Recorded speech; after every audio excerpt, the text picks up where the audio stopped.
there be another ceasefire deal between Hamas and Israel? Will all the Israeli hostages be returned to Israel? Now, Qatar's foreign minister has announced that Hamas is ready for the initial proposal which has been given. So what is this deal for which there seems to be some sort of agreement after talks between Israel, US, Qatar and Egypt in Paris?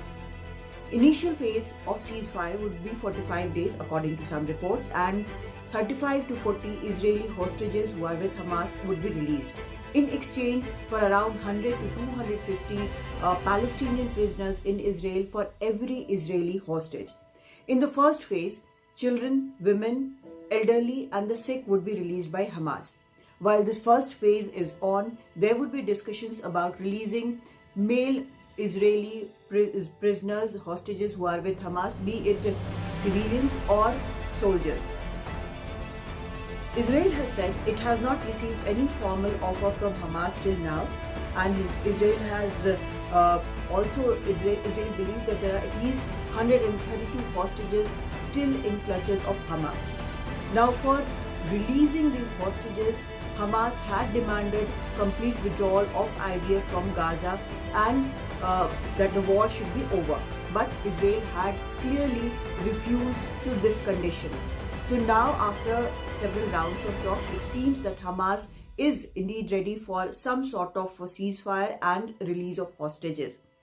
Qatar believes that if this ceasefire does happen, it would be a basis for a longer ceasefire and more stability in the ceasefire and some peace. Now, before this, the ceasefire which had actually taken place was in November and it had lasted for around 8 days. 105 hostages were released during this period, and around 240 Palestinian prisoners in Israeli jails were released in this swap.